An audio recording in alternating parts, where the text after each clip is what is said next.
საღამოშვიდობისა ეთერშია გადაცემა სუბიექტური აზრი შალვა რამიშვილთან და ჩემთან ნათია მიქიაშვილთან ერთად ჩვენი დღევანდელი სტუმარი იქნება ბატონი ლევან ბერძენიშვილი, რომელსაც მე და შალვა უკვე დიდი ხანია ვალოდებით გადაცემაში. ძალიან დიდი ხანია. ჩვენ დავიწყებთ გადაცემას ძალიან საინტერესო რაღაცით. ნათია იმუქრებოდა რომ თავიდან ბოლომდე წაიკითხოდა კონდოლიზა რაისის მოგონებებს და დაჰა წაიკითხენ რა მოდი წავიკითხოთ ყოფილი სახელმწიფო მდივნის მოგონებისგან ის ნაწილი მხატვრული კითხვის საღამო არ გვაქვს სუბიექტურ აზრში შალვა. ის ნაწილი, რომელიც საძისაუბრობს ომზე რუსეთს საქართველოს შორის. როგორც გამოცემა ევრაზია.net იუწყება, ამის შესახებ კონდოლიზა რაისი თავის მემუარებში წერს რაისის აზრით, ამგვარად სააკაშვილი ნატოს მოკავშირეებს უფრო დაშორდა. იგი აღწერს შეხვედრას მიხეილ სააკაშვილთან ომის წინ. ის ამაყი და იმპულსურია. ამიტომ ჩვენ ყველა ვშიშობდით, რომ მას შეეძლო მოსკოვისთვის ძალის გამოყენების პროვოცირების საშუალება მიეცა. მან თავად წარმატებულად განახორციელა პროვოკაცია ქვეყნის სხვა გამდგარ ნაწილში, აჭარაში და სარგებელიც მიიღო. როგორც შიდა და საერთაშორისო ზეწოლით ამ რეგიონის რეინტეგრაცია მოხდა. ვშიშობდით, რომ ეს პრეცედენტი აფიქრებინებდა სააკაშვილს, რომ იგი გაუვიდოდა პუტინის საყვარელი სოჭის სიახლოვეს, წერს რაისი. ამერიკის შეერთებული შტატების ყოფილი სახელმწიფო მდივანი ასევე იხსენებს, რომ არ წმუნებდა სააკაშვილს ძალის გამოუყენებლობის შესახებ. მაგრამ საქართველოს პრეზიდენტმა ამაზე უარი განაცხადა. ბატონო პრეზიდენტო, რაც არ უნდა გააკეთოთ, არ მისცეთ რუსეთს თქვენი პროვოცირების საშუალება.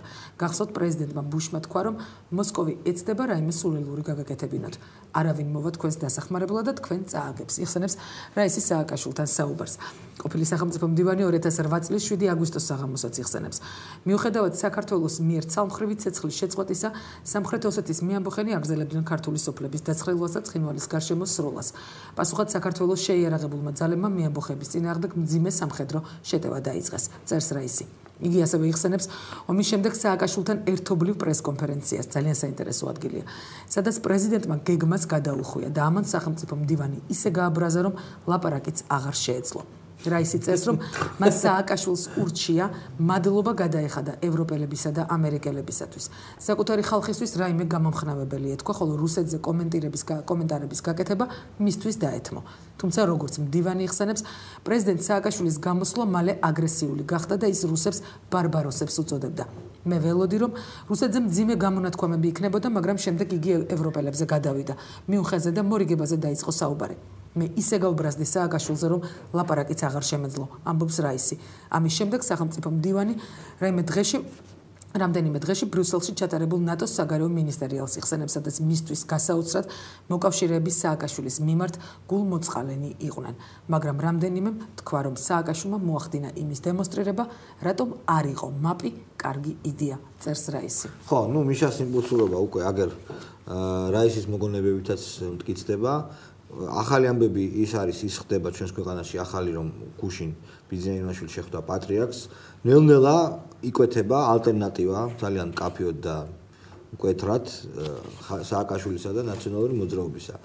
და შესაბამისად უკვე ყველაფერი ისე ეწყობა. მოდი, იცი რა მინდა გითხრა ნათია, რომ ყველა თუნდაც ესეთი მოგონებაც კი რაღაც აი ამ კონტექსტში განიხილება, რაღაც ახალი სიოს, ახალი პოლიტიკური ტრენდის ახალი ტალღას. მართალია ეროსი კიტმანიშვილს ხო გოდარი და ასე. ეროსი კიტმანიშვილს არ მოსწონს ეს აკროჟიტა, მაგრამ ფაქტად შეება, რომ ახალი რაღაც ტალღა შენი არ იყოს წამოვიდა. რა ხდება ქვეყანაში, რესპუბლიკაში ესეთი? რამე ხო არ გამოაგდეს ნაცებმა კიდე საინტერესო. ეს то შეხვდა მიშა.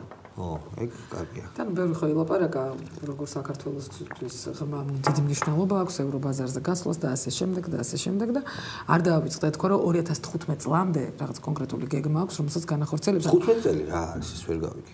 არც ხო, ალბათ, არც დავთარში არ წერია. რატო არ ჯერა ჩემთვის, რომ ჩვეულებრივი მჩხიბავია. ოღონდ მართლა. არა, ჩვეულებრივი მჩხიბავია. არაჩვეულებრივი მჩხიბავია. არაჩვეულებრივი მჩხიბავი? არა, მე მგონი მაინც როცა არის პრეზიდენტი უკვე არაჩვეულებრივი. მჩხიბავი რეალტივიზავიც მე და ეს ჩვეულებრივი მჩხიბავი. გარდა ამისა ისაუბრა იმაზე, რომ ხვალ ევროპარლამენტი საქართველოს საკითხზე რეზოლუციას უყრის. კენჭს, რომლის ძირითადი საკითხი ევროპული პოლიტიკური ლექსიკონის დონეზე ოკუპირებული ტერიტორიების ტერმინის დამკვიდრება იქნება. და აქ სააკაშვილი ურჩევს ევროპელებს და ამბობს ბოლოში, რომ და იქნება თუ არა ის, რასაც ლოგიკა და საღი აზრი ევროპული ინსტიტუტებისგან მოითხოვს. ანუ მეგონი ყოველთი უკმაყოფილოა უკვე ეს კაცი. ევროპელებით რო უკმაყოფილოა გასაგებია. დღეს ტბა გაუხსნია. კონდით უკმაყოფილო რო იქნება. ტბა გაუხსნია რაღაც. რას არ ხსნის? არა, რაღაც არ ხსნის. მალე შავ ზღვას გახსნის. შავ ზღვას როგორც ერთხელ ხო გახსნა, როგორც ახალ აღმოჩენილი ზღვა, რომელშიც ნოემბერში შეიძლება ბანაობა. მაგრამ რაღაც გახსნა, ყვარლის ტბა, ახალი ტბა ოღონდ. მე ვიყავი გადაღებაზე იმ ტბაზე და რაღაცები გეგენავასი იყო. არ ვიცი.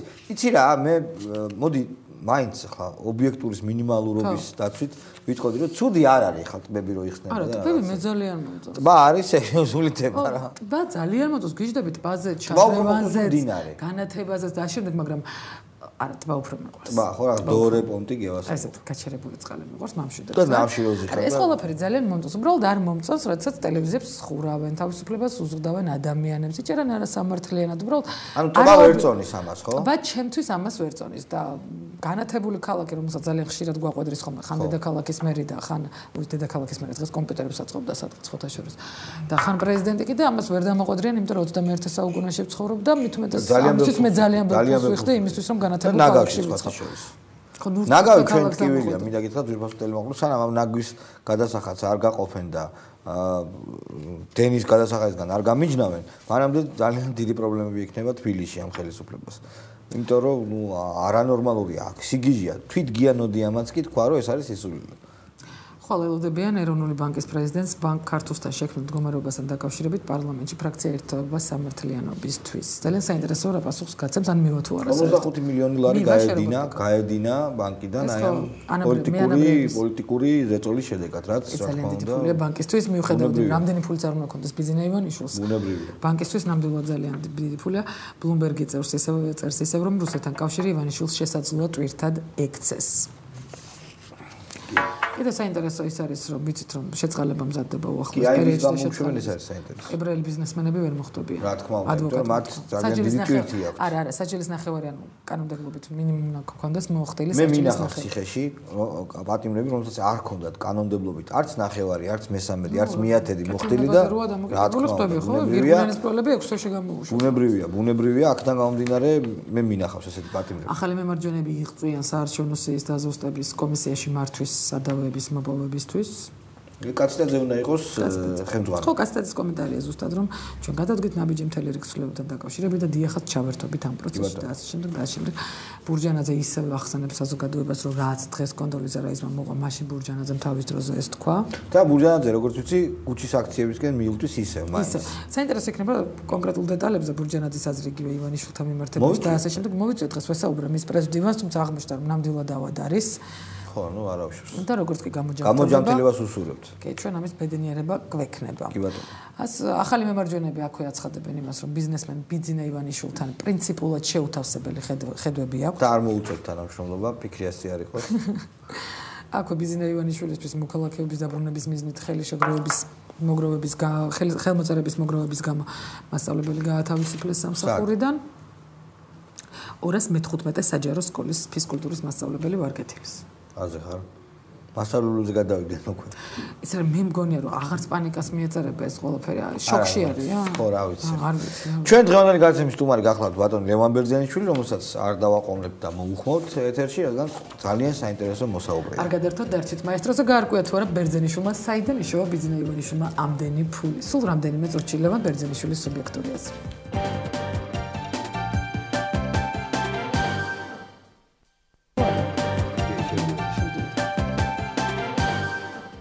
და გადაცემა სუბიექტური აზრი უკვე ლევან ბერძენიშვილთან ერთად მადლობა ბატონო ლევან სტუდიაში სტუმრობისთვის. ბატონო ლევან, პირველი შეკითხვა მექნება ასეთი, თქვენი ორი განცხადება მინდევს, სადაც ერთგან საუბრობდით, თითქოს ალიას მიეცით ინტერვიუს, სადაც საუბრობთ იმაზე, რომ ლაფისროლა დაიწყო ლევან ბერძენიშვილმა და ორჭეფული პოზიცია დაიკავა და განაცხადა, რომ მე ვიცი, საიდან შეულობს ბიძინა ფულს და არ ამალაპარაკოთ ახლა ხოლმე. თქვენი მეორე განცხადების შინაარსის მიხედვით თქვენ ამბობთ, რომ ბიზნესმენებს ქვეყნის პოლიტიკური სპექტრის შეცვლის შესაძლებლობა არ აქვთ.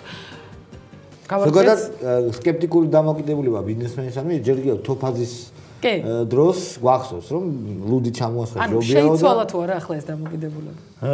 ერთი რამ მინდა გითხრათ, ამ ორ განცხადებას შორის არის დიდი დრო გასული, 3 წელი გავიდა ამ ორ განცხადებას შორის. პირველი განცხადება ალიამ კი არ გააკეთა, ალიაში კი არის ყველამ თქო, ჩემი საუბარი ბატონ აკუბარდიასთან, მასთან სტუდიაში, 2011 წლის 2008 წელს. GHN-ის მიერ არის გავრცელებული ახლოს GHN-ი ავრცელებს 3 წლის წინანდელს. 3 წლის წინანდელს. ხო, ახლა რო ავრცელებს საინტერესოა, მაგრამ 3 წლის წინ მე და კუბარდიამ მოვილაპარაკეთ, რომ ჩვენ ვერ შოვლოთ ფულს. თქვენ ვინ? მე და კუბარდია. ეს ორი კაცი. ვერ შოვეთ ფულს. შენ ვერ შოვე, მე ვერ ვიშოვე და მე თქვი რომ სხვები როგორ შოვლობენ მეთქი და საინტერესოა მეთქი. აი ესა სიტყვა სიტყვით, რომ ჩვენ ვერ შოვლობთ და სხვები ჩვენ მომაგრები ვარ ძალიან და ვერ შოვლობთ და სხვები რომ შოვლობენ, ეჭვის ქვეშ დავაყენეთ. ეს იყო სულ ამაზე ყურადღების მიქცევა არ ზღირდა, მაგრამ ალიან პატიოსნად გადაბეჭდა. ამ კონკრეტულ შემთხვევაში ალია რომელიც საერთოდ მონაწილეობდა ბიძინა ივანიშვილის წინააღმდეგ და სხვა, ალია ამ კონკრეტულ შემთხვევაში უდანაშაულო იყო, იმიტომ რომ ეს ნამდვილად ითქვა კავკასიის ეთერში. ეხლა შეეხება ჩემს მოსაზრებას მაშინდელს რომელიმე კაცის მიმართ, ჩვენ მაშინ ვფიქრობდით, რომ ბიძინა ივანიშვილი მოწინააღმდეგე ბანაკშია. მიხეილ სააკაშვილთან, ამიტომ მაშინდელ ნათქვამზე ძალიანაც მე არ ვიდარდებდი, ეს ბუნებრივია. რაც შეეხება იმას, რომ ბიზნესმენი პოლიტიკაში მე მაშინაც ასევე ახლაც ასე ვფიქრობ, მაგრამ ბიძინა ივანიშვილმა სხვა რამ გააკეთა. მან თქვა, რომ ბიზნესიდან პოლიტიკაში მიდის. ანუ მე არ მომწონს ესა ბიზნესმენი თან ლუცასხამს და თან პოლიტიკაში მოდის ხოლმე არჩევნების დროს და მე ავიწყდება პოლიტიკაში რო არის მოსული. მე ასეთები პარლამენტში მინახავს ბიზნესმენი იყო, კაცმა ღვედების კანონის მიღების დროს თქვა, ჩემი ომძღოლიო რო გაჩერდებაო, ღვედი უნდა მოიხსნასო და ამიტომ მოდი არ მივიღოთო და დააგვიანა ამ კანონმა რო იცოდე. ასეთი ბიზნესმენების მიმართ პოლიტიკაში მე მქონდა მაგს და მექნება. რა განსხვავება მათ შორის მასსა და ბიძინა ივანიშვილი პოლიტიკაში მოდის. ბიძინა ივანიშვილი ფაქტობრივად აცხადებს ასეთ რამეს, რომ ის ბიზნესმენი იყო და ახლა პოლიტიკოსი იქნება და ერთდროულობა, სიმულტანურობა ამას არ ახლავს. ანუ თან ბიზნესში და თან პოლიტიკაში არ იქნება ეს დიდი განსხვავება. ასე ნებისმიერი დარგიდან შეიძლება მოვიდეს კაცი. მე არ მჯერა რომ პრეზიდენტი შეიძლება ამავე დროს მსახიობი იყოს და სცენაზე გამოდიოს. სააკაშვილი არ არის ასე? ხო და არ მჯერა რომ პრეზიდენტი კარგად იცნობს სააკაშვილის პოლიტიკას. თუ კი ბატონო, მაგრამ სააკაშვილი ახლა გამოდის თავის სცენაზე და მე არ მომწონს ეს, როდესაც ერთდროულად კაცი პრეზიდენტიცაა და მსახიობიც, მაგრამ მსახიობი რომ პრეზიდენტი გახდეს, როგორ არ მომეწონება ახლა ამერიკის შეერთებული შტატების ისტორიაში არსებობს. ამ კონკრეტულ შემთხვევაში მე ვერ ხედავ ვერანაირ განავითარებას. ბიძინა ივანიშვილის პრობლემა ამ ხრივ არ აქვს. შეკითხვა. მოდი ახლა პირდაპირ ვილაპარაკოთ. მიშა რა სტადიაში არის ახლა? ჩემი აზრით მიშა ბოლო სტადიაშია. მე არ მეგონა, სხვა ჩვენს დანამდვილებით მეგონა რომ ერთი თვე ცოტა მეტი საკმარისი დრო იყო იმისთვის, რომ გონს მოსულიყო და კონტრთამაში შემოიღო. რამე ახალი ბატონო ლევა, რამე ახალს ველოდებით. მე ამას ველოდები ჯერ კიდევაც, მაგრამ უკვე ნელ-ნელა ეჭვი მეპარება, რომ როგორც წინა შემთხვევაში იყო ნოემბერთან დაკავშირებით, ძველი ნოემბრის ამბები, რომელიც ყველას ძალიან კარგად ვახსოვს, 7 ნოემბრის ამბები, მაშინაც აიკვიატეს ერთი რაღაც, რომ თავარი მტერია ბადრი და მე გაოგნებული იყვნენ, სხვამ რომ მიიღო ბადრიზე ბევრჯერ მეტად ხმა. ვერაფრით ვერ გამოიცნეს და მე აღიარა სხვა შორის ბოკერიამაც აღიარა და სხვებმაც, რომ აქ შეცდომა დაუშვათ. ახლა ისინი ამავე შეცდომას უშვებენ, რა ტიპის შეცდომა? ისინი ფიქრობენ, რომ ბიძინა ივანიშვილის წინააღმდეგ უნდა ითამაშონ ერთი კარტით. ერთი ბანკო აქვს ხელში, ესეთი და ურტყამენ და ეს არის მათი კოზირი, ესაა მათი ჯოკერი, ესაა მათი ინტელექტი, ესაა მათი კრეატივი, ყველაფერი ესა. იმიტომ რომ კინო იქნება ზუსტად მაგაზე. რომ ის რუსეთის კაცი აჩვენებენ კრემლს, აჩვენებენ ბიძინას, ამას მოიფიქრებენ ახლა. რა ნიჭიერი კინოს მაშინ გადაიღეს, მოწონებული მაშინდელი ხელისუფლების. გვარამიას ჩამოხმობა დასჭირდებათ რა. მე ფიქრობ, რომ უკვე მუშაობენ და ალბათ ესეც იქნება, მაგრამ ჯერჯერობით რასაც მე უყურებ. ყველა, ვინც გამოდის მათი სახელით, ამბობს ერთსა და იმავეს. დაზუთხული აქვს ტექსტი. რუსეთის კაცია და საიდან მტკიცდება ისე როგორი შოვიდა. მტკიცებულო მარტივია, რომ აბა როგორ თქვა საქართველოს ომი დაიწყო და ისე კონდოლიზა რაისიც რუსეთის ქალია, როგორ არა შეხედეთ რომ კალავინი რო რუსეთის ქალია, მაგაზე შევთანხმდით. გაზპრომის ქალია, ესე იგი, მე ერთი რამ მინდა გითხრათ. მიხეილ სააკაშვილი კრიტიკულ მდგომარეობაში გამოცდილი გყავდა და ვიცოდით რომ ვარგა კრიტიკულ მდგომარეობაში თუ მის პირად კეთილდღეობას და პირად უსაფრთხოებას, აი კრიანდენ პრეზიდენტი ფიზიკურად თუ არ ეხებიან, მაშინ ის ძალიან სწორად რეაგირებდა. ფიზიკური შეხების საფრთხის დროს ის ყოველთვის არასწორად რეაგირებდა.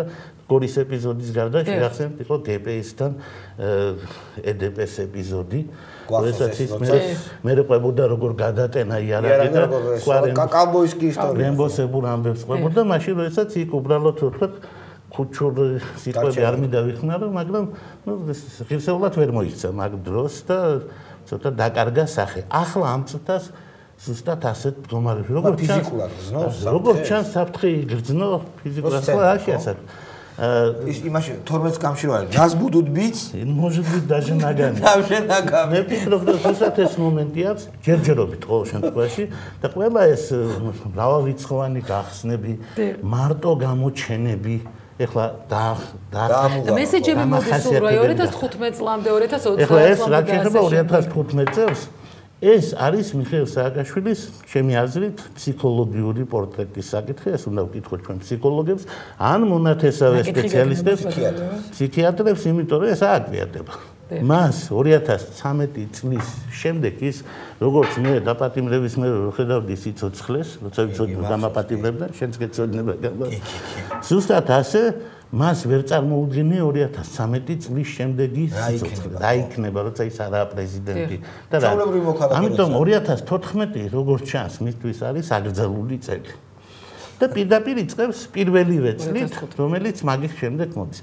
ჩემი აზრით, დიდი ფსიქოლოგობა და დიდი ღრმა განსწავლულობა და ფროიდის კითხვა და ფსიქიატრობა არ ჭირდება იმ ამბავს, რომ ვთქვათ, რომ მიხეილ სააკაშვილი ვერ ერკვევა თავის ბუნდოვან მომავალში. წარმოდგენა არ აქვს რა იქნება ამ შიშით აღძრული აღძრავს ის სხვებსაც და სხვები რა ხალხია ის გარემოცა რომელიც ისიბლება ისინი მაგრები არიან როცა მიშა მაგრათაა და მხნედარი როცა მიშა მხნედარი და მიშა მხნედარი ხომ თქვენ უნდა იცოდეთ რომ 7 აგვისტოს ძალიან მხნედი იყო 2008 წელს მაგრამ უკვე 11 აგვისტოსაც 12 აგვისტოსაც უკვე მხნედი სამ დღეში გამოვიდა შოკიდან მაშინ დღეს მიხეილ სააკაშვილი ვერ გამოდის ამ შოკიდან, იმიტომ როგორც ჩანს, ბიძინა ივანიშვილმა ჩვენ ჯერ არც ვიცით რა ტიპის დარტყმა მიაყენა.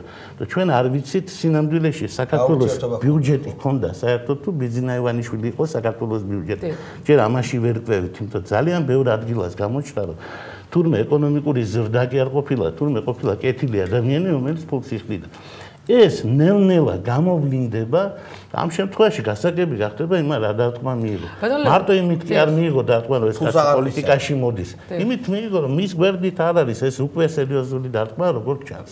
ბატონო, 26 მაისის პირველ სხდომაზე ისაუბრა პრეზიდენტმა ერთ-ერთ თავის გამოსვლაში, რომელიც უნდა გაიმართოს ქუთაისში.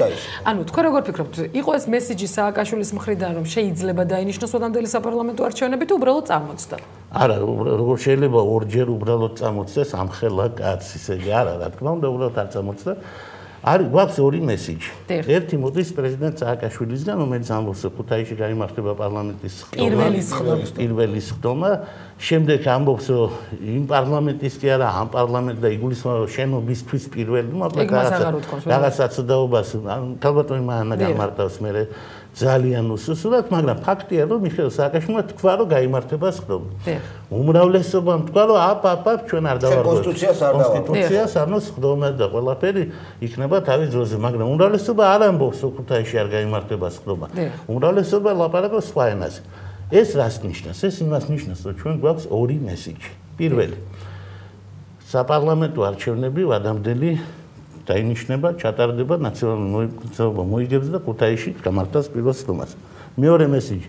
საპარლამენტო არჩევნები ჩატარდება იმ ვადებში, როგორც გაწერილია კონსტიტუციაში, ანუ ოქტომბერში 2012 წლის და არავითარი დარღვევა აქ არ იქნება.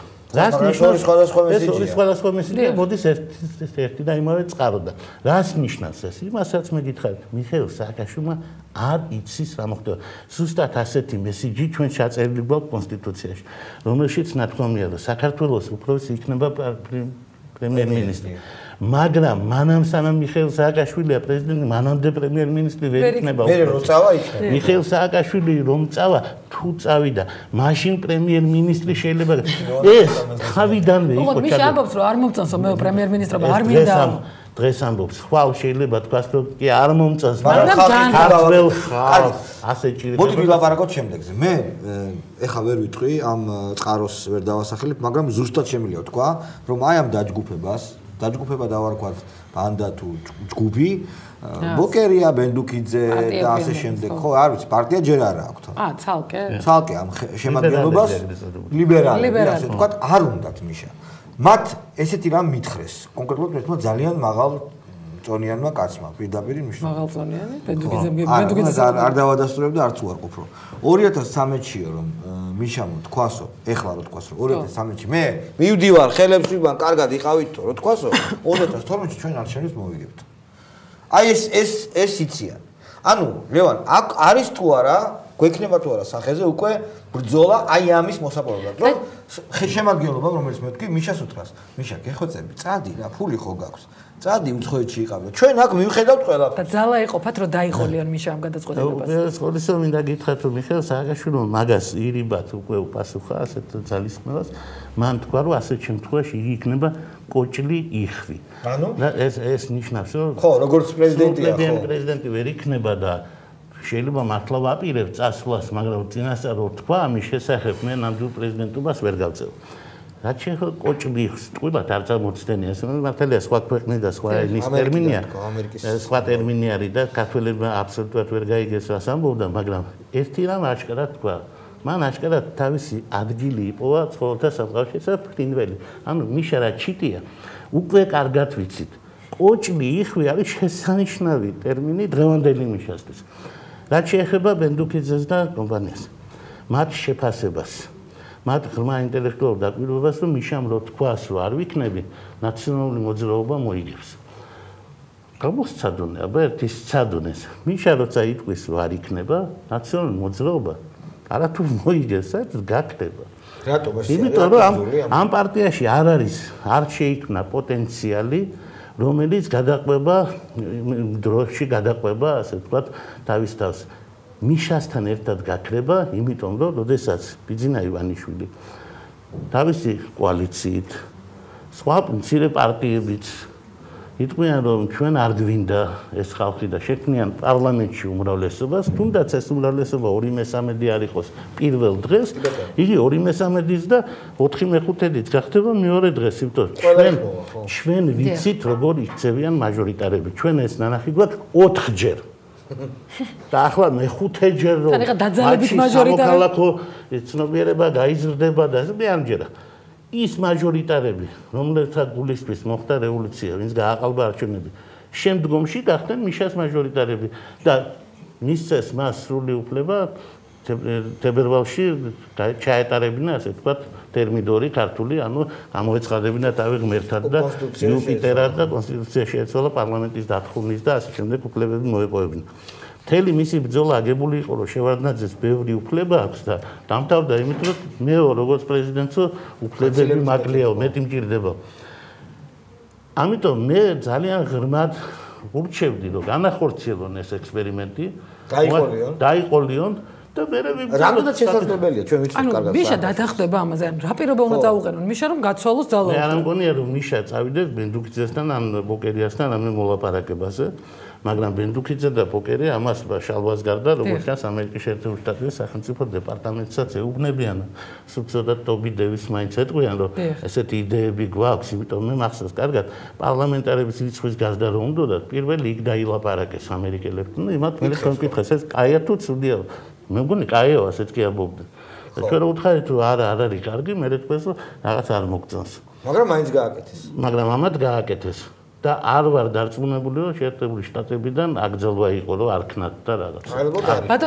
ბატონო ლევან, იგივე კონდოლიზა რაისის განცხადებიდან ირკვევა რომ ამერიკის შეერთებული შტატები ძალიან კარგად ხვდებოდა თავის დროზეც და ალბათ ახლაც ზოგადად რა პოლიტიკური მოვლენები მიმდინარეობს ქვეყანაში. თუმცა მოცემულ სინამდვილეში, ანუ ამის აფიშირებას, განცხადებების კეთებას, იგივე ქმედებების თვალსაზრისითაც ნაკლებად თუ შეატყობს ვინმე. მხოლოდ მემუარებში ხვდებით შემდეგ ასეთი ტიპის მოგონებებს.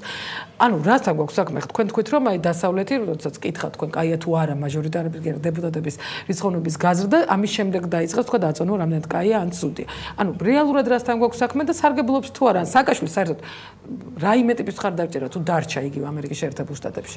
მე ერთი რამ მინდა გითხრათ, მე გული მწყდება ძალიან რომ კონდოლიზა რაისის მოგონებები ასე პოპულარული გახდა საქართველოში და ჯორჯ ბუშის უზარმაზარი ციგნი რო დაწერა და იქ მიხეილ სააკაშვილი ყველა ბრუნვაშია ნაბრუნები რატომღაც ყურადღების მიღმა დარჩა. ჯორჯ ბუშის უმცროსის ციგნი არის მემუარები, სადაც ყველაფერს ამბობს სააკაშვილზე, რომ ეს არ არის არ არის გაწონასწორებული, რომ ჩვენ ურჩიეთ ასე მოიწოდო კონდის აწყენინა, ასე წერია პირდაპირ. აქ უკვე ვიცით რა წყენაზეა ლაპარაკი და სხვა. ანუ შეერთებულ შტატებში ძალიან კარგად იციან მიხეილ სააკაშვილი ვინ არის, იმიტომ რომ ამ კაცმა მარტო ჩვენ კი არ გვაჩვენა თავისი უზრდელობა. სოფლიოს აჩვენა ახლა ეს მისი თვისება იყო თავიდანვე რევოლუციამდეც ჭირდა ეს და ბევრი და ცუდი მერე შეიძინა, მაგრამ ის რომ მან არ იცის მოქცევა და ხალხში ურთიერთობა, ეს ადრეც ჰქონდა ეს პრობლემა.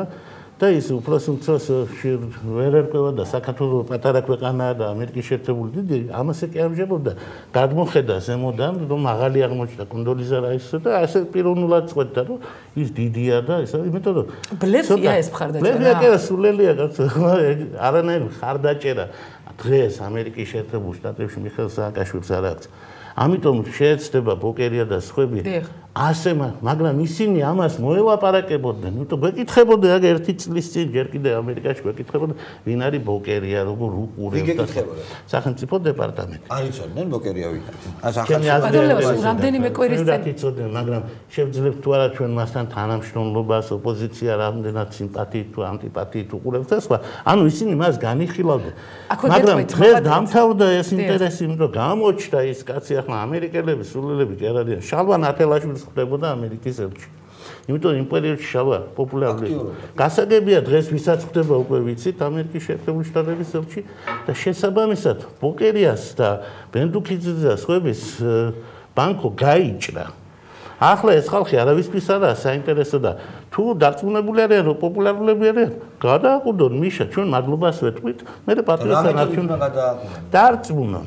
შეიძლება ახლა ვინმე შეუძლია რომ აი 2007 წელს როდესაც გადაჭრა ის რა უნდა უთხრა 2013-ში რას გააკეთა არა მთავარი არის 2007-ში ვინ დაარწმუნა მიშა რომ უნდა გადამდგარიყო 2007 წელს მიხეილ სააკაშვილი გადადგომაზე უკანასკნელი ელაპარაკა ამაზე იყო ამერიკის შეერთებული შტატების ელჩი რომლისთან საუბრის შემდეგ ის გადადგა ანუ შეერთებული შტატების პოზიცია იყო რომ უნდა გადამდგარიყო მაგრამ იქრე ითქვა თუ არა მე რომ კაც გამოუშვებთ რომელიც მოგებული არ გექნება ისე იტყვის რომ მოიგეო მე არ ვიცი ანუ დარწმუნება მისი მაშინ ცოტა უფრო იოლი იყო იმიტომ რომ მას რჩებოდა შანსი მეორება დაქონდა დღეს გადადგომა ნიშნავს წასვლას მან არ იცის სად ხო არის უბრალოდ ერხედა შევარდნაძესაც იყო გონიერება რომ ისე ცხოვრა და ისეთი პრეზიდენტი ყოფილიყო რომ მე საქართველოში დაბერებულიყო ანუ არსად არ წავიდა, არსად არ დარჩა, ვერავინ ხელი ვერ შეახო, გარანტიები მიიღო ყველაფერი. თუმცა ახლა მიხეილ სააკაშვილს არ გაუჭირდებოდა შევარდნაძის გასამართლება. მიხეილ სააკაშვილს ეს გარანტიები არ აქვს, ვერავინ ვერ აძლევს. ამერიკელები ვერ აძლევს. იმიტომ რომ მიხეილ იმ შემთხვევაში არ აძლევს. არც იმ შემთხვევაში იყო ამერიკა გარანტი. იმ შემთხვევაში გარანტი იყო რუსეთი. თქვენ გახსოვთ ვინ ჩამოვიდა, ვისთან დამთავრდა ესა. ამერიკელების აზრი დარჩა, მაგრამ ამერიკელები გარანტად ვერავის ვერ დაუდგნენ. ხოლო რუსებმა თქვეს ამ ერთს წავიყვანთ, ამ მეორეს ხელი არ ახლოს და დამთავრდა.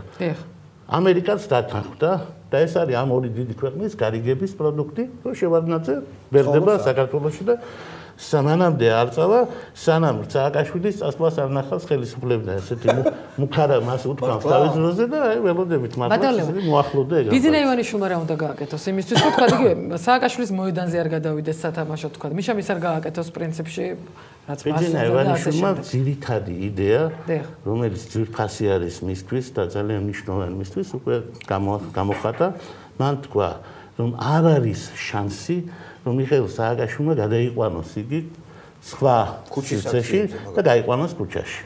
იმიტომ რომ ყოველთვის როცა გაქვს დიდი ფული, შეიძლება გაგიჩნდეს ასეთი ცდუნება, რომ ქუჩის აქციაში ესე ამპულს ისე დავხარჯავ, რომ ვერც ვერავინ დამითვლის ვერაფერი და მილიონ და 2 მილიონი კაცს გამოვიყვა და დავამთავრებ.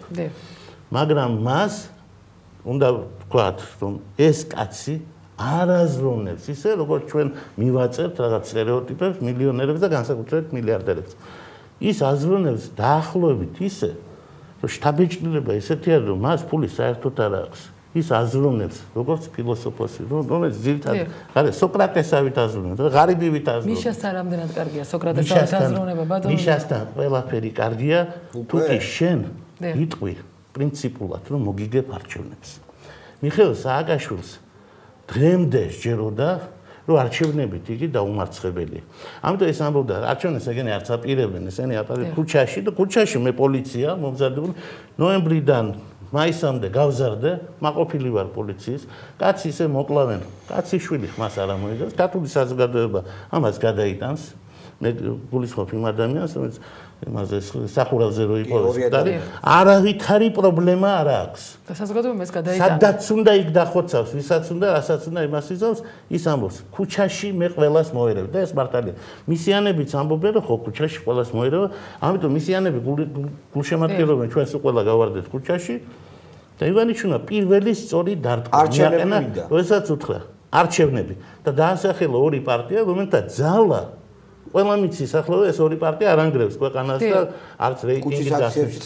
მაგრამ ეს ორი პარტია ჯიუტად ამბობდა ეს კონდათ საერთოდ რომ ისინი მხოლოდ არჩევნების გზით წავდნენ. ბატონ ლევან, ივანიშვილმა აქ ხომ არ გაითვალისწინა ის მთავარი ჩემი აზრით, რომ ეს ორი პარტია გახლავთ პარტიები, რომელსაც შეუძლიათ ივანიშვილს დაულაგონ ურთიერთობა დასავლეთში, იმიტომ რომ ბატონმა ბიძინამ ალბათ იცოდა, რომ მიხეილ სააკაშვილი მის წინააღმდეგ სწორედ იმ რუსულ კარტს გამოიყენებდა, რომელსაც თქვენ რამდენიმე წუთის წინ საუბრობდით. ეს არჩევანი აჩვენებს მის განწყობას საერთოდ დასავლეთის მიმართ.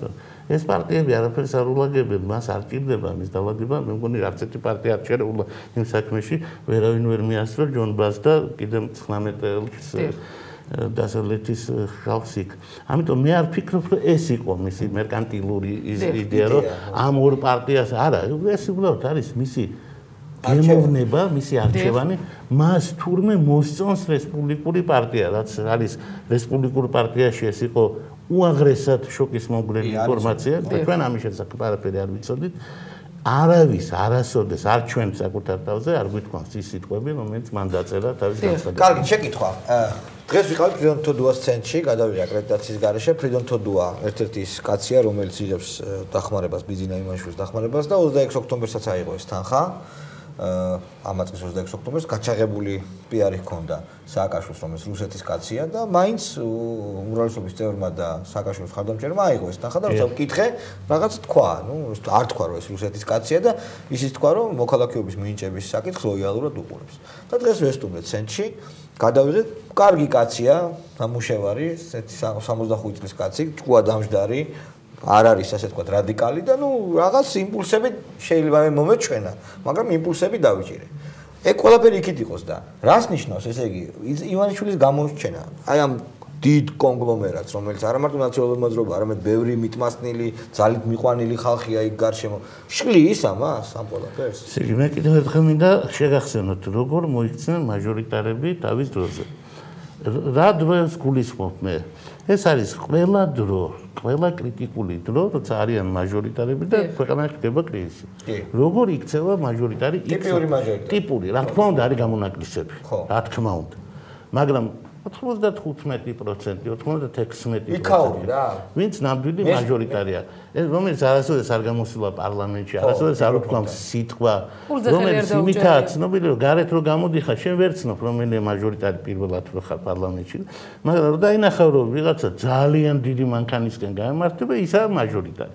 რომელიც ღმერთია სადღაც და მოგრძალებული არის აქ, გაძლევს საშუალებას, აქ შენი თამაში და ეს ამბობს მე აი ეს ადამიანები როგორც წესი და ეს მათი არც პლუსი არც მინუსი ესაა ნაკლი თვითონ მაჟორიტარული სისტემა. საქართველოში მაჟორიტარული სისტემა არის უაღრესად არა პროდუქტიული.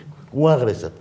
და ხელისუფლებასაც არაფერს არ აძლევს. აი ეს ხალხი როგორც კი დაინახავს, რომ ხელისუფლების გადადინება ხდება კი არ დაელოდება იმ ძვირფას დროს, როცა გამოცხადდება, რომ ახლა დღეიდან დირექტორი არის ივანიშვილი. არა.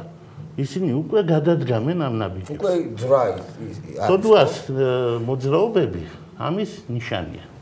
მე მას პირადად არ ვიცნობ კარგად სტაბეშლება დატოვა ჩემს მაგალითად. ხო და ამიტომ მე ამას ვერც დავადასტურებ და ვერც ვარყოფ. მე ერთი რამ შემინდა ვიკითხოთ. კი, არა, აი ნახეთ გადაცემა და ნახეთ. გითხრათ, რომ ის არის ჭკვიანი კაცი. კი არის. ჭკვიანი იმ გაგებით, რომელზეც რუსთაველი ამბობდა, რომ ამ საქმესა ჭკვიანი ვერ მიხვდებიანო. ის არის ძალიან მაღალი საქმეები, რომელსაც ჭკვიანი ვერ მიხვდებიან, მაგრამ აი ასეთ პოლიტიკური ნაბიჯების გადადგმა არის ზუსტად ჭკვიანი ადამიანების საქმე. ყველა მაჟორიტარი. ყველა.